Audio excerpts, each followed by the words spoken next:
Hey there, YouTube community. It's Hannah. Hi. I'm back from another stint of work on the mainland with my helicopter fueling job, and I want to get back in the swing of things with doing some discussions on YouTube. I'm feeling like extra unprepared for this one today just because I've been gone and a lot of other things going on, but I'm going to do the best job that I can. And I continue to appreciate those of you who follow me, and I kind of like I don't expect. I'm trying to build up a platform with the Electric Garden, mainly focusing on YouTube, Substack, my blog, and also Telegram. And I think that my reach is probably never going to be broad, but it's going to be deep. And I appreciate certainly a different way, like an additional way to connect with those who are kind of my circle, you know. And my circle grows, and I'm down to see it grow, but I'm very appreciative for what it is right now. That's a little bit of the discussion today. So, basic topic today is how much I appreciate having girlfriends, and specifically like right-leaning girlfriends. Right and left is a little bit I guess semantics. I guess people on the left, they don't really consider themselves to be on the left. They just consider themselves to be like rational, and the other people are crazy. And then probably the same thing on the right, the quote unquote right. We don't feel like we're some kind of block of thought, but then there's definitely some people over here doing some different things with their cognitive process. And I think at this point, you know, we're at a time of intense political polarization, trickling all the way down into members of the population like me who have historically never cared about politics, and I really never positioned myself anywhere on any spectrum, and I never thought too much to analyze it. And if I did, and when I did, I tended to be more what you would call libertarian, just like do your thing, don't get out of your lane.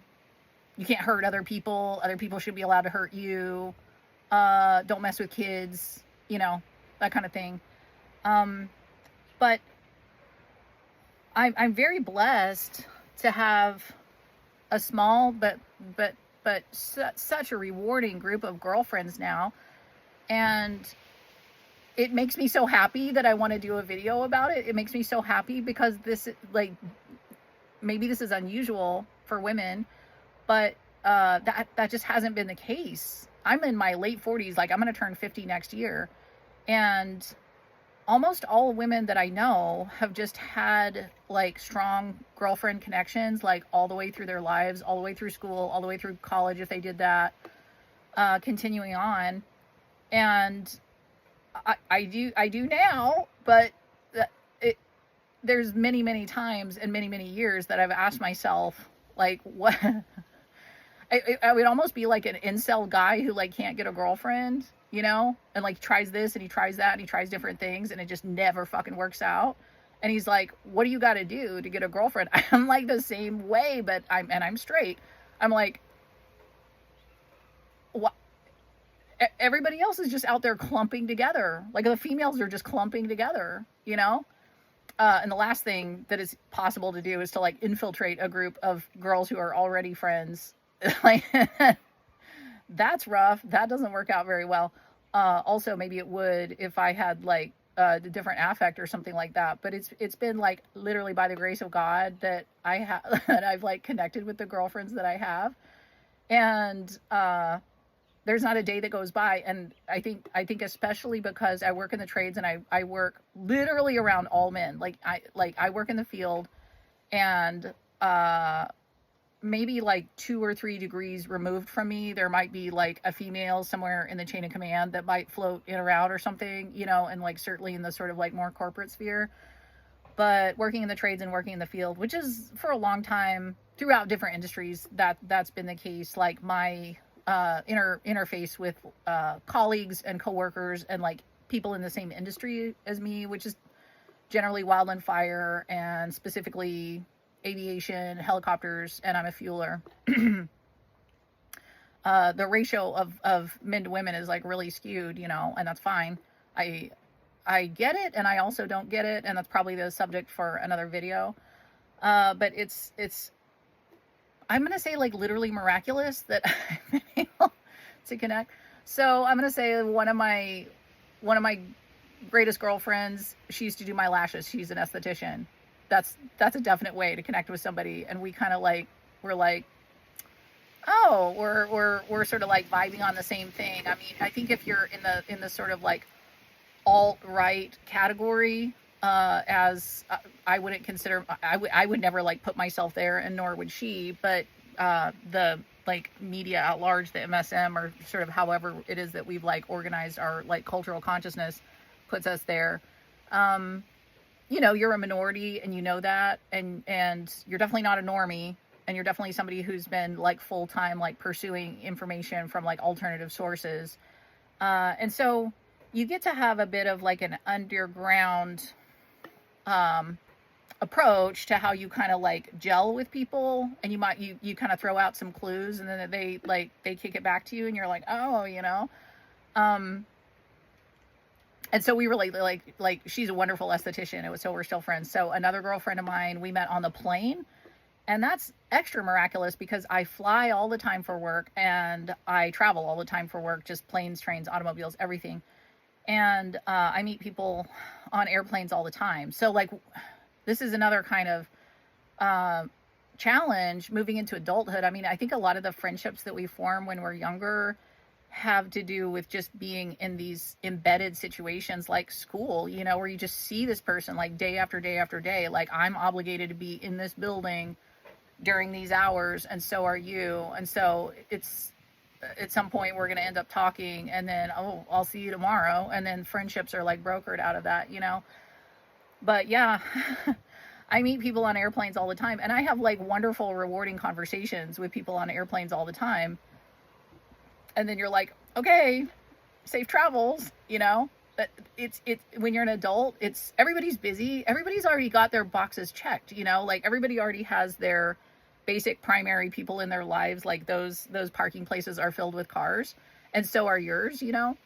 And it feels actually like pretty risky and pretty vulnerable to try to like actually substantively, you know, make that connection and be like, do you want to stay in touch? It's like scarier than like asking out a boy. Like, to like ask a girl that you've had a nice conversation with if she wants to stay in touch is like the scariest thing ever, you know?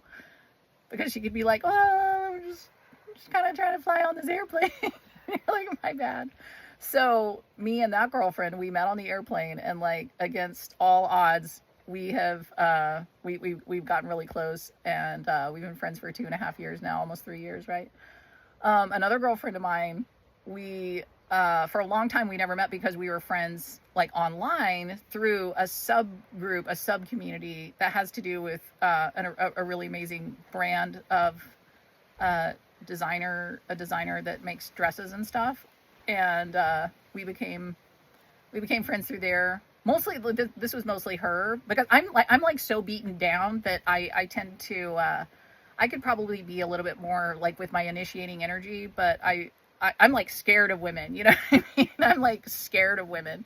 So I like, they almost like have to take the lead with me, and she really did. And I was like, you want to be my friend? Oh my God, that would be amazing, you know? And then now we've ended up like meeting in person, and we've gotten really close, and like her family sheltered with my brother during the fucking hurricane, like last season, all kinds of things, you know? So like, that's solid. Another girlfriend of mine, like same group of like girls that we appreciate these dresses, you know, which there tends to be like a healthy percentage of girls that are sort of like wide awake, eyes open, alt-right nationalists. Like, it turns out that if you're sort of occupying your feminine energy, and you want to wear like very feminine clothing to include like long flowy dresses and stuff like that, like, you're probably not a left-leaning female. I don't know why that is, but that's just the case. You know, and a couple more floating around in there. So anyway, I have like skidded into my late 40s. I certainly wasn't enjoying a group of girlfriends that I could rely on, and that we could like bounce ideas off of each other at any point earlier. No. And I have tried to broker and maintain friendships, and just places that I've lived have been specifically very, in hindsight, I can see like very, very left-leaning places. And I didn't think for most of my life, for most of my life, I'm going to say until like 2020, 2021, I didn't think of myself as being anywhere on the political spectrum. And if I did, I would probably position myself left because of libertarian kind of feelings. Like I don't like a lot of government overreach into what people choose to do in their personal lives. And also, I'm a lifelong vegetarian and vegan. And that doesn't put me in common with anybody, because you meet people on the left, they eat meat. You meet people on the right, they eat meat. So, you know what I mean? Like literally puts you nowhere.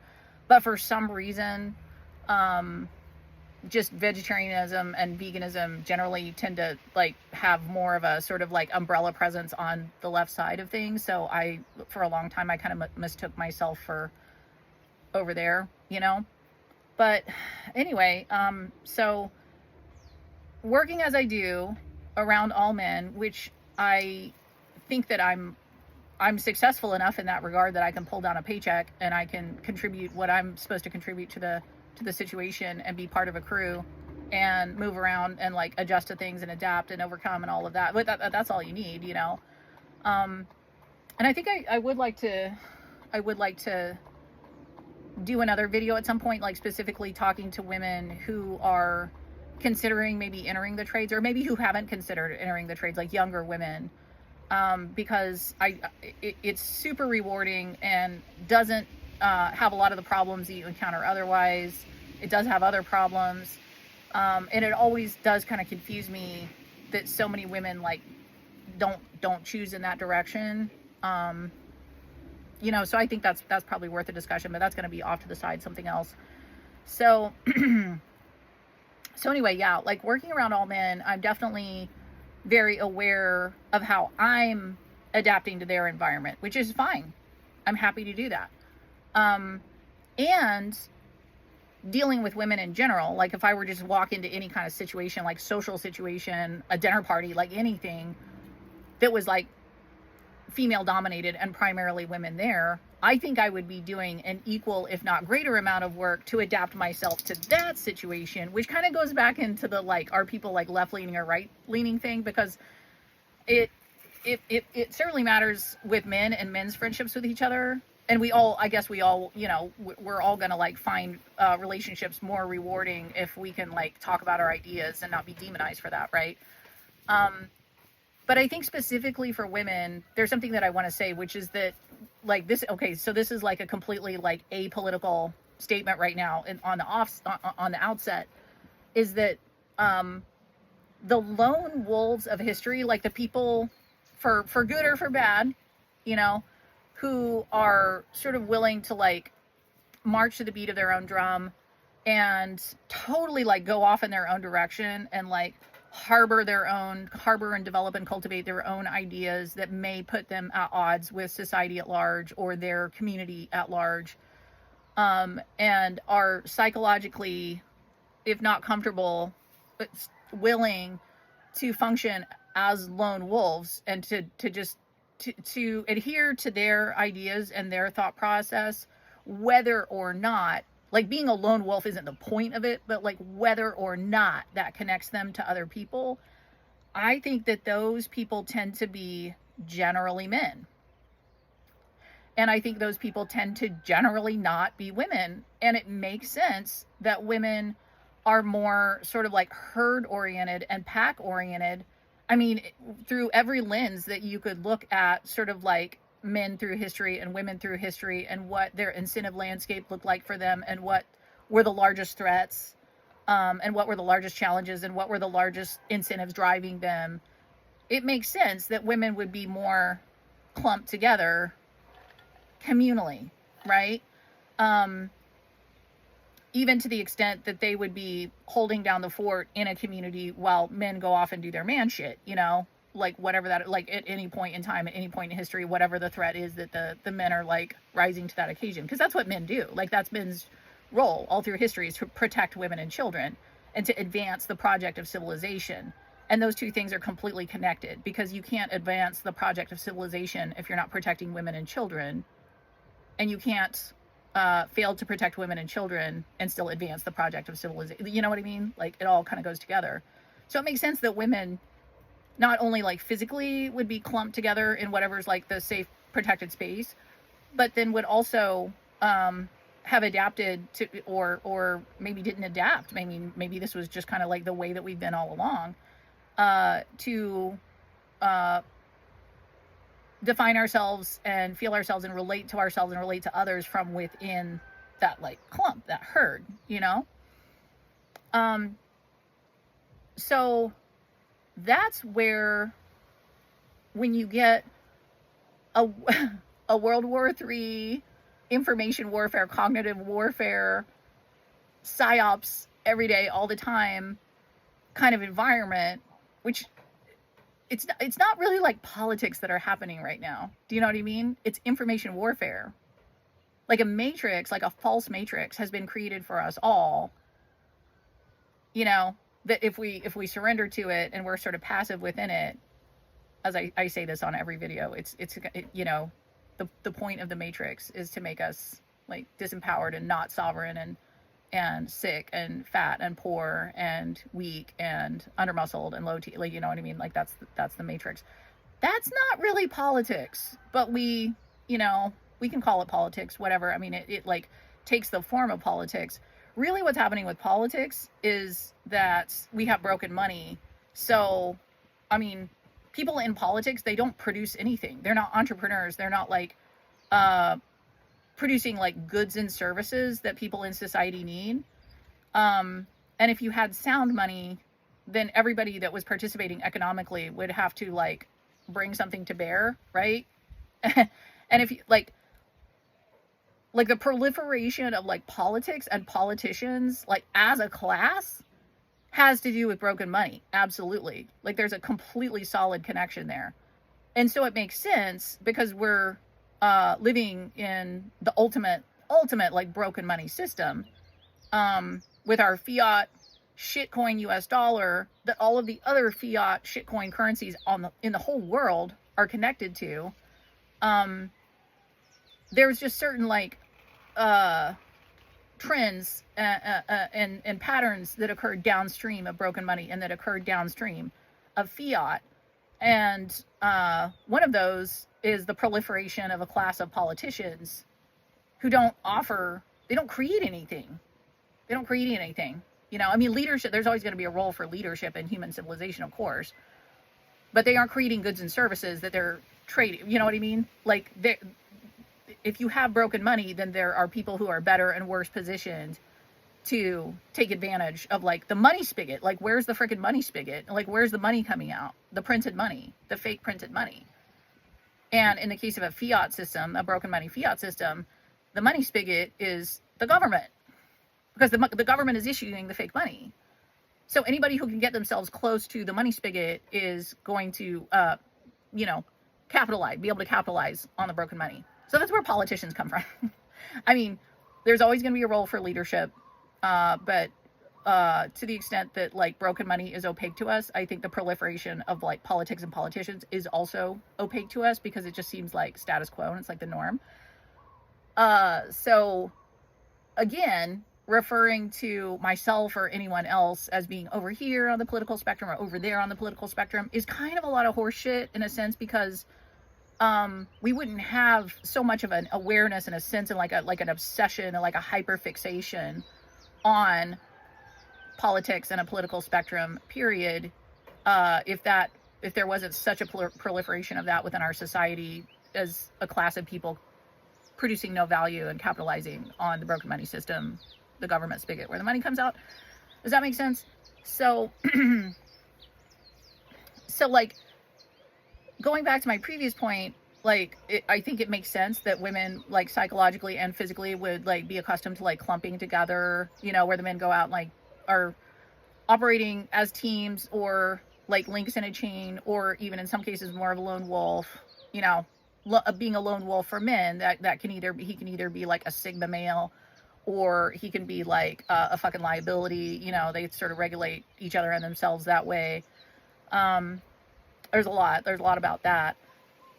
But when you take that normal system of women clumping together, which I think is normal, and then you introduce psychological warfare and information warfare and cognitive warfare into that environment, it forces women, some women, to become lone wolves, or to be, I don't think any woman really wants to be a lone wolf, but like to become willing to be a lone wolf, to become willing to intellectually or psychologically negotiate an information terrain that her counterparts may not necessarily validate her in that, and they may not necessarily follow her there.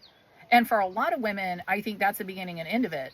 They're just not going to like break out of the herd too much. They're not. They might entertain privately, you know, their reservations about whatever's like the information environment that they're being presented with, but their discomfort is going to be such that they're just going to like stay clumped where it's safe, you know. So this creates real like outliers of certain women who are like willing to take that risk, or maybe it is in some sense more natural to them, just like on an innate level, you know, to kind of like forge out there and like negotiate the information landscape, and to then find friends in that environment, you know, but to be willing to kind of like damage those relationships that cannot sustain open inquiry and open dialogue and free thinking, you know. So that's a lot of like nuance and context that I feel like I have to say in order to be able to make this simple statement that like I really appreciate having girlfriends now, and I really appreciate the fact that they're like right-leaning women, and the there isn't any kind of like monolith of thought on the right. It's weird, like it seems like what the sort of like left or like normie establishment or the current thing or the current narrative or the MSM, whatever you want to call it, is always doing is like whatever it's doing, it's pointing at the other side and it's saying you guys are doing that, and then us guys over here are like, no, you're doing that, and it's just so exhausting, right? But left-leaning people seem to think that they're like ideologically varied, right? Because they're like rewarding diversity so much and gaslighting themselves into feeling that they are rewarded by that diversity. And that people on the right politically, which like I said, this whole thing is like fake as fuck, right, represent a monolith, and that everybody is just like in lockstep, like everybody's like a MAGA fascist, Christian white supremacy nationalist, like whatever, all that. And what I experience is that I'm not even gonna say rightly, I'm gonna say like the girlfriends that thank God I have accumulated now, because I can actually like talk about stuff with them, and they like my ideas and I like their ideas, represent like such an ideological diversity, and it's just weird for us to see people over here like reacting in lockstep to certain, because that's what the official narrative tells them to do, and that's what the MS, like if you, it really comes down to like where people get their information from, and there's not necessarily a right place to get your information from, but there's certainly a wrong place to get your information from, and that's the MSM. That's Project Mockingbird. That's a literal like CIA mind control project. Like if it's coming at you through your TV, that's the wrong fucking place to get your information. Like everybody kind of over here is like, I mean, I'm like heavy on Telegram as far as like a source of information for me. Like other people, they do different things. Like everybody who's figured out like how to be like conversant, like truly like ideologically conversant, has figured out some kind of alternative like source for their information. And everybody over here hasn't. And they're just like, you guys are like one ideological monolith, and it's like really crazy what you think. You're like a cult. You're like a cult. And it's like, no, you're like the CIA mind control, like MSM infotainment cult. So, you know, you can't tell anybody anything. I know that. You just got to connect. I mean, even to the extent that people are like, oh, you shouldn't be in an echo chamber. You shouldn't be in an echo chamber in your social media. Like, you should accumulate lots of friends that have lots of different perspectives. It's like, well, I have. Like, when Charlie Kirk got shot, it's like, me personally. Well, I mean, this is like within minutes of this occurring. I was like, it was Israel. I was like, Israel? It's fucking Israel. I don't care. Is it like we're being told is this guy on this roof who has a furry boyfriend or whatever? I was like, maybe, maybe not. I don't like. I competed. Like I actually competed in military marksmanship when I was in the service, and not for one fucking second do I think that just some bro can like climb up on a roof with a gun and make a perfect shot from 200 yards away. That's what we're being told then. You know what I mean? Like, I actually appreciate, like, the difficulty of making a shot like that. So whether he did it, he had to have a whole lot more training and be a different kind of person than what he was presented as being. What is his name? Tyler Richardson?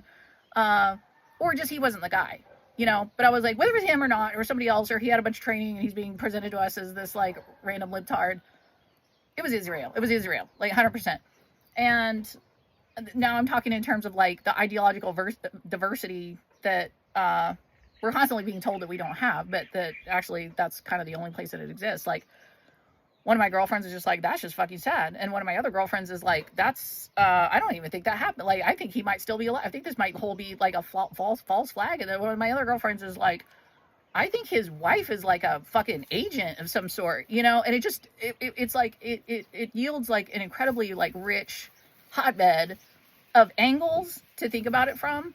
And I gotta say, like, if anything happens on the news and it's like a major event that is being broadcast at you, whether that thing really happened or not, whether it's true or not, or the details of it are true, or like the thing happened but now there's a cover up, or the thing happened now there's an official narrative and they keep switching, like, you just have to have a mindset that some aspect of this is a production, and that is designed to have a specific effect emotionally, you know, on the populace.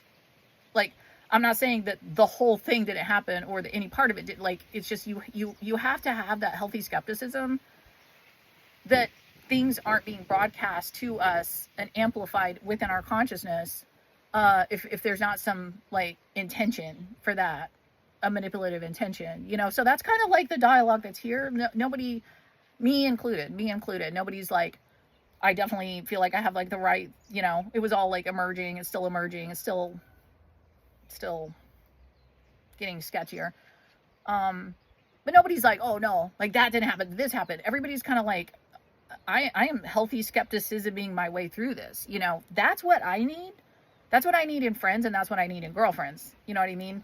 Or else it's just not gonna. So I don't know, like when people say like don't have an echo chamber, but they're characterizing anybody who isn't just like gay for the MSM as being part of a cult that's like an ideological monolith. And then from that perspective, they're telling you not to have an echo chamber. They're kind of already like, I mean, I agree. And I don't have an echo chamber. Like, believe me, it's like incredibly diverse, like the conversations that I have with my friends. But it's the sort of like premise that people go into in terms of like, I'm not a cult, you're in a cult. And I'm like, I'm not in a cult, you're in a cult. You know what I mean? It's like, it's I don't think anybody's out there encouraging each other to like resist having the social echo chamber to the extent that they're like, go out and like form friendships with people who are actively like engaged in a cult. Like, you need to get their perspective. You need to get the cult perspective. You're really impoverished until you get the cult perspective. You know what I mean? Nobody says that, but like, who's really in a cult here? You know what I mean? Apparently I am, according to them. They are according to me. So, you know, it's just, everybody's just doing the best fucking job they can right now. So, you know, I touched on the Charlie Kirk thing. So, like, I was at work, like, I worked 12 days on the mainland and 12 days off.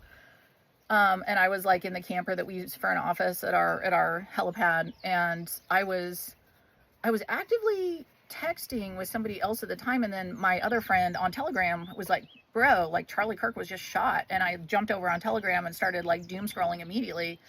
And my friend that I was texting with, I was just like, Jesus Christ, like, Charlie Kirk just got shot. And this is a friend, I wasn't really sure where this person lies. It's sort of like, I haven't been in touch with this person for a long time. And he was like, oh, is he that like college hate speech guy? And I was like,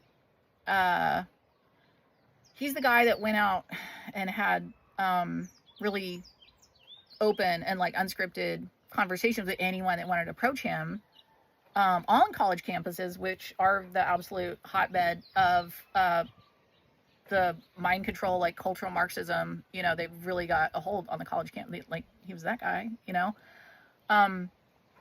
That friend just didn't text back. Like, that was it. But then my coworker walks in, and I said, "Hey, did you just hear, like, Charlie Kirk just got shot?" And he was like, "Yeah, I just heard that."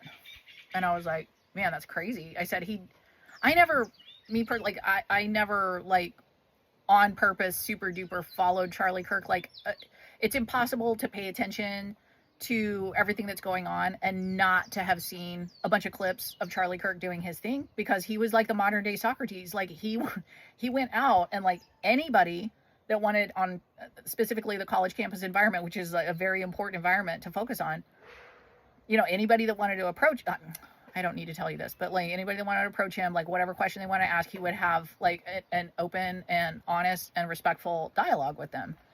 So I never like followed him on purpose, but of course this had floated across my radar, you know? So I was like, man, that's crazy. I ended up saying this later, but I didn't lead with this. I was like, that's crazy that like Israel chose that guy to take out right. And I also get that, because if you're on the right or you're on the alt-right, then you're in one of two camps as far as Israel and like Israel's total like political occupation of the US. Like, you either get it or you don't. You either see it or you don't. And then you're noticing which influencers on the right are also noticing it and addressing it and speaking to it. And some of them are and some of them aren't, you know? And they all say all the right things in terms of like the border, like America first, and you know, the rule of law, and like let's get our like education, let reshore our companies, like all the things, like all the America things, right? They're all doing that. And then when it comes to Israel, then you got these people over here and those people over there. And you're either in a position, if you're like on the right, to notice that shit or not. You know, you either woke up to it or not. So I had noticed, capital N, there's so much noticing happening lately. I had noticed, you know, even though I had specifically followed Charlie Kirk, like I have noticed which right-wing influencers have, that's my dog coughing, have been like apologists for the Israeli like occupation of our political system here. And the fact that we've, you know, the US has been like the strongman for Israel, and just the whole thing, you know what I mean? To say nothing of the genocide going on in Gaza. And for some reason, like the left-wing people like tracked on the genocide, right? The left-wing people are like, that's a genocide. Like, I know what a genocide looks like, and that's a fucking genocide. And I'm like, amazing. And then the people on the right are like, but Hamas was totally like in that hospital. Like Hamas was totally in that home. Hamas was totally in that apartment building. Like Hamas was totally like in that food line trying to get some fucking food. You know what I mean? And you're like, so as you know, clown world goes on, it's like issue, and it like splits and resplits and resplits and resplits and resplits different people. So I've been one of these people that, as you know, 9/11, I know what side of that I'm on. Or like JFK like assassination, I know what side of that I'm on. COVID, I know what side of that I'm on. Vaccine, I know what side of that I'm on. The entire childhood vaccination schedule, I keep like splitting off to the right, you know? I keep what's defined as the right. What's now defined as the right, which that used to be, I don't know, like when the left got so gay for big pharma, but they really are now. I mean, like all the like white liberal women are on TikTok and everything right now today, showing that they're pregnant and they're like guzzling Tylenol because Trump, in kind of what was a brilliant move, it was kind of a brilliant move, where it was like big news that there was going to be like a talk about like the childhood like autism like epidemic, and then he was like, so Tylenol, am I right? And everybody's like, But then he used that stage, that podium, to like say a whole bunch of other shit about vaccines and about the childhood vaccination schedule and stuff, right? So it's interesting how that guy operates. But anyway, the the white liberal women can be counted on. They're like a, you know what, like what's the best thing in the world for like navigating is to have a compass that points true north all the time. Like that's plan A. But if you could have a compass that could point due south somehow, like all the time, like 100% of the time, that would also be super helpful, right? And like the libtarded white women are that compass. Like they can always be counted on to just like put their weight on the wrong fucking side. They're like due south, you know? So they're like, I'm pregnant, guzzling Tylenol. Like, okay, so, oh my God, where was I?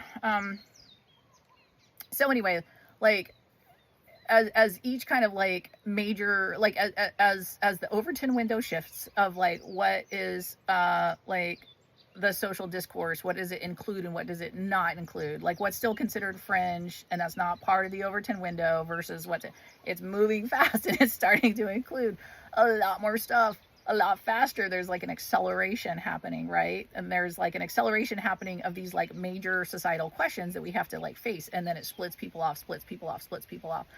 So with each of these splits that's happened so far, I've been like, apparently I'm over here with the other like righties, you know? But then the whole subject of Palestine and Israel comes up, which is like obviously a genocide. Like, how can you look at a genocide with your eyeballs and like not like see that that's a genocide? Like, how can you not see that that's a specific targeting of civilians and children on a massive scale, like on purpose? Like, how can you not see that? But my fellow compatriots over here, like they can't see it, you know? And like the libtards can. It's amazing, you know? So then, you know, you can't, I mean, nor would I ever be like, oh, I'm politically this, so I'm gonna like see things that way. But I mean, like you really, you're gonna end up being a minority of one, this whole thing, by the time it's done. Like you're gonna have to sort and sift yourself into a frame of reference that makes any sense with your values and your morality, and you're probably going to be a minority of one. But anyway, the kind of like splitting off or like the great noticing that's been happening over here, like on the right hand side, which is like the apologists for Israel. They're like obviously on their payroll and or trying not to get like Charlie Kirk executed, right? Same thing, right? And then the other people, Candace Owens and what's his face, that are like, fucking come at me, bro. Like, I'm not taking your paychecks, you know, so I can say whatever I want to say. And I think it's become probably pretty clear to anybody at this point paying attention that Charlie Kirk was starting to like ask the wrong questions, right? I mean, you know. So anyway, yeah, my coworker, he's like, yeah, he's like, yeah, I just heard that too. And I was like, that's wild. That's wild that's the guy who's like, let's have a conversation, right? You know, is the guy that got taken out here. And yeah, my coworker was like, yeah, the hate speech guy that he just went around college campuses and like was like hate speeching. Like he did the same thing. And I was like, okay, I haven't like super followed Charlie Kirk. Like I've seen more of his clips like since the assassination than I actually had before. But I mean, he was in there. He was on my radar. And I was like, show me one example of him being disrespectful to somebody. He was very vigorous in his ideas and like defending his beliefs, like ideological like disagreement, but like he wasn't disrespectful to anybody. And then my coworker's like, yeah, but these like trans people. And I was like, oh, like he didn't respect their pronoun. Like he like this guy told Charlie Kirk that he's a woman, and Charlie Kirk was like, no, you're not. And so now that's literal violence because like speech is literal, you know what I mean? So we kind of got into that. And then I was like, bro, it was Israel. And he was just like, what the fuck are you talking about? And then we just kind of like stopped having Anyway, it's easier. I will say this, like, if there weren't things that I needed from like female friends and female friendships, that I literally cannot get from men, it would be so much easier to like negotiate this like super polarized charge, like political space and like info warfare space with only male friendships, because women have largely, a larger percentage of women have like succumbed to the thought control. And it's obvious. I mean, even just in terms of like if you break it down by demographics, especially white women, like when they weaponized the empathy, the white women were like lambs to the slaughter. Like they had like because they're good people, you know what I mean? They're like naturally empathic, good people. That's the root of it. And so when they figured out how to on a wholesale scale like weaponize the empathy, the liberal white women, especially the highly educated ones, were like lambs to the slaughter of like, you know, so if you break it down by demographics of like who got the COVID vaccine and like who got both shots versus one and who got more boosters and like all of like any kind of thing where you can like actually look at the metrics and the data, it's like liberal white women are they just have like no natural immunity, no pun intended, to this kind of like information warfare. And so for me, also probably working in the trades, because that's a part of it too. I'm not working in like a white collar like tech type office, you know, like that. Like I'm over here in the trades. So it's been pretty easy for me to align with men where we can be like, right? Like we don't have to say it, you know what I mean? I mean, this one coworker that walked in and told me that Charlie Kirk was the hate speech guy, like he's obviously kind of on the fringe, right? But it's not been hard at all for me to align with men and to have male friends and male coworkers that they're like, they're seeing it, you know? It's not easy to weaponize men's empathy. Men have empathy, but they keep a tight rein on it, you know what I mean? So they have a different like going in position when it comes to like the like weaponized empathy being like the dominant sort of like screw that they turn, like the mechanism of control, and the Trump derangement syndrome, you know. I think men are a lot more comfortable with just like hating another dude, but possibly like accepting some things that guy has to say. Like women are like completely fucking triggered by Trump, right? And that's kind of like, I feel like the Trump derangement syndrome is kind of like, it's wearing out a little bit. I mean, this time right now doesn't this is 2025, by the way, this is September, doesn't represent like the height of the mania of the Trump derangement syndrome. It's still pretty bad, for sure. It's still pretty bad with the Tylenol guzzling pregnant ladies, but I mean, it has been worse. It has been worse. I've experienced it worse. I've been, you know, in situations where I was like almost attacked by someone with Trump derangement syndrome, like in the checkout line at Safeway. Like crazy things have happened to me, right? You know, so it's not as bad as it's a little bit better, but yeah, I think that for me it's been easier. Like, let me put it this way. I would rather have a right-leaning dude friend than a left-leaning girlfriend, even though I desperately and for my whole life have craved having girlfriends, because there's just certain things that we can talk about and ways that we can talk and ways that we prioritize certain kinds of life experience that are just not on the table for men. I would rather have a right-leaning male friend than a left-leaning girlfriend, but most of all, I would like to have a right-leaning girlfriend, and by hook or by crook, slowly but surely, having like little coded conversations on fucking airplanes and shit, I have managed to pull this off. And I think that the reason it's so rewarding is first of all because I'm a woman, and men and women, this is I mean, you can argue with this if you want, and I'm saying this is kind of like I'm oversimplifying this a bit, but I think that men and women are like literally two different species, like alien species from each other. And that guy, forgot his name, who wrote Men Are From Mars, Women Are From Venus, that guy nailed it. He nailed it. We're so different from each other that we are two different species, and we can interact and cooperate in one another's worlds, so that's fine, you know. And I interact and cooperate in the man world, the man alien world, all the time, and I'm like reasonably skilled at. I don't even think that they know that I'm doing some badass, like the men don't even know that I'm doing something badass. They have no idea. You know what I mean? That's fine.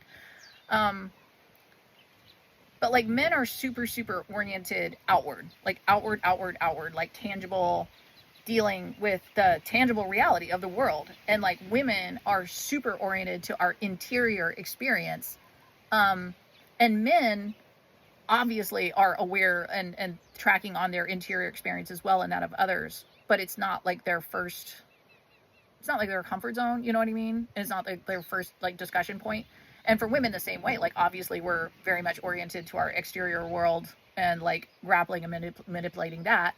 But the home base for us is always like the interiority.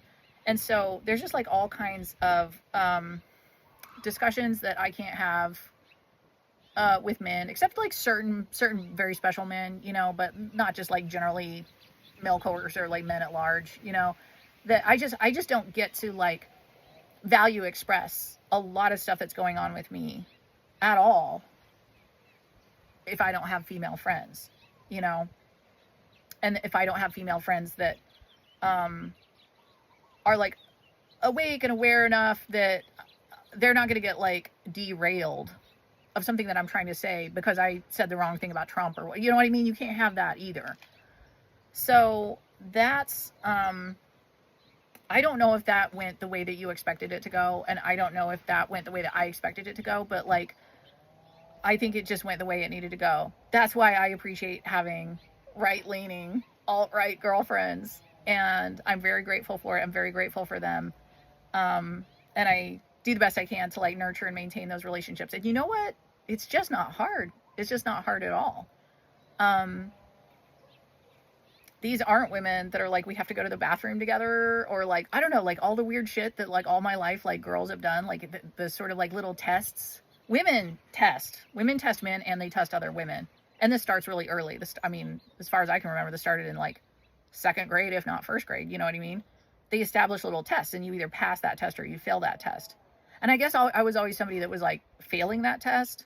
And I would fail it in ways that were partially due to just being a fucking super totally awkward person who moved schools a lot, you know, and had like no sort of like established like ethos or mojo like whatsoever.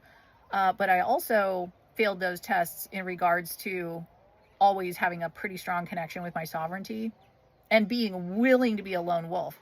And my willingness to be a lone wolf over the years is like a little bit of chicken or the egg. Like, was I that way? And so therefore it's more comfortable for me to like choose out of herd mentality as I went along? Or was I kind of forced by like moral and conscience and circumstantial reasons to be forced out of the herd in certain ways that I would prefer not to? And then I had to kind of like harden up and develop an ability to be like a lone wolf and to operate as a lone wolf. Not that that was the point for me, but that I was willing to, you know, emotionally and psychologically. I don't know. It doesn't matter. It doesn't matter because that's where I ended up, you know. So I will say that to whatever, whether it's chicken or the egg, like whatever set of reasons it is that I ended up finding my way forward through life, largely as a lone wolf, as a woman who women typically don't do that. I've aligned with girlfriends who, for whatever probably different, but maybe similar set of reasons, they negotiated that as well. So I feel like it's possible to agree with them. It's possible to disagree with them. It's possible to debate with them. It's possible to like literally have like super conflicting like values and beliefs on a certain level and like overcome that and be like, that's okay. Like agree to disagree, you know? And to also not have this feeling like they're testing me all the time. And I'm not testing them all the time because that's some girl shit that girls do. Maybe it has, maybe it's functional in certain ways. I don't really appreciate it. And I don't really like negotiating people's like little tests, you know? That's definitely, I would sort of put that in the sort of like toxic femininity basket, perhaps. I'll have to think about that a little bit more. Anyway, this has been long enough. I've been rambling at you. I appreciate, like, this is my first little discussion getting back from my last role on the mainland, which was in Quincy, California. Had a good time, made some money, fueled some helicopters. It was fun. I appreciate you following, listening if you made it this far, and I hope you have a fantastic day. Take care.